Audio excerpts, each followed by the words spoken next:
What is your intuition and what is your ego? How can we tell the difference between the two? Hi, I'm Claire from Be Your Purpose Coaching.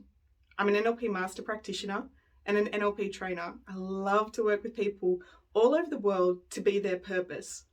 Today, I want to explore with you a deeper understanding of what is your intuition and what is your ego. Let's work out how you can focus on listening to the intuition, right? Now, we're all born with an intuitive sense. It's the internal guidance system that really aligns us to who we're supposed to become.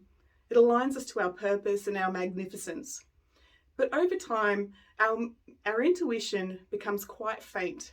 As a child, we have to start listening to the instructions of our parents and caregivers.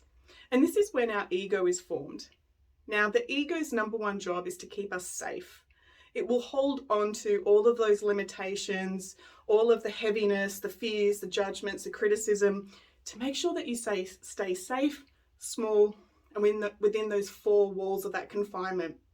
So while your mum may have meant well to say, like, at the roads, like, stop, be careful, our intuition got completely disregarded in that moment, and our ego took a strong grip. I'm not safe in this world. I need to look out for potential threats.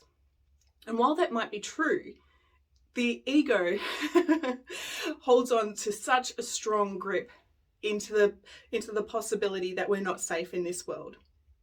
And so when we're moving forward as an adult and want to start following our intuition, it becomes quite confusing, as the ego's voice is so strong in its adamance, in its persistence, in its dominance. And it can even create a level of anxiety and fear, you would say. So to understand what your ego is and what your intuition is, first I actually want to rule out what is not your intuition. So your intuition is not, your intuition is not self-talk. It is not going to be that inner dialogue. It's not going to be demanding in its strength. And it's certainly not going to be voices from the past.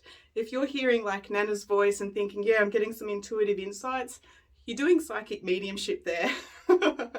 And whilst that may be helpful to feel that sense of Nana's guidance there, it's not your intuition. So your intuition is not going to talk to you in sentences, and it also won't be judgmental. It won't be emotional, and it also won't be logical. So it leaves the question like, okay, what is it? So your intuition comes from a deep inner knowing. Some may call it our sixth sense. And it's that deep inner knowing that tends to start from the heart space or the gut, the core of who you are. It'll give you a sensation or a pulse, and it will be that kind of inner knowing. It'll feel at ease when you listen to your intuition. It'll feel a little bit like a whisper, and there's a gentleness to it. So the intuition does not care if you don't listen to it now, because its message will just continue on to repeat until it gets its attention. So your intuition is going to pull you forward. We need to keep that in mind. And so if you're somebody who has a purpose to be on stage, to be in the spotlight, your intuition is going to call you forward to do some uncomfortable things. Uncomfortable compared to what your ego wants you to do. Your ego wants you to do not get on stage. You may get judged. You may get criticized. Do not go forward. And yet your intuition and your desires like, no, it's part of who I'm meant to be. And so you may have to work with a coach to collapse some limiting beliefs, some limiting perceptions, because that's what your ego is holding on to. Then you're able to follow your intuition a little bit more, to get up on stage, feel confident to deliver your message, living your purpose and feeling really good about what you're delivering to the world. So let me go into it a little bit more. Your intuition is actually going to start from like that heart sense, that core of you. It's here, that feminine possibility of what you could potentially create. When you connect to that, that then moves actually into the mind of how you're going to create it. That's the masculine being in this world, the step-by-step, creating it, then falls into the gut. And the gut tells you if it's time to action this or to hold yourself back. So you can see that we've got a whole variety of sensory input that's going on from our intuition.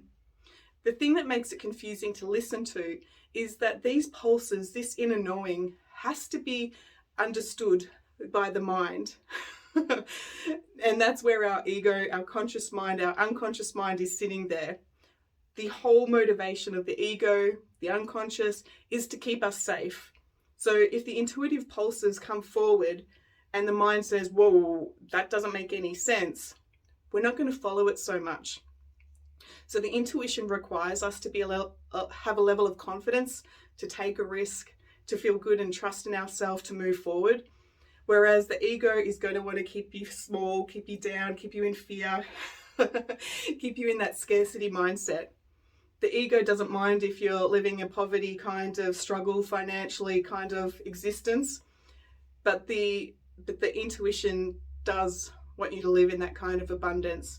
Raising your consciousness, getting access to your intuition expands your energy to create what you want to create. So no wonder people want to enhance their intuition and really connect into the core and the truth of who they are. And I invite you just to experiment, to be out in the world and to play with that intuitive pulse, that intuitive sense. Should I turn this way? Should I turn that way? Should I go forward? Should I hold myself back? And just notice the energy. When it's a yes, it'll feel quite light, it will feel free.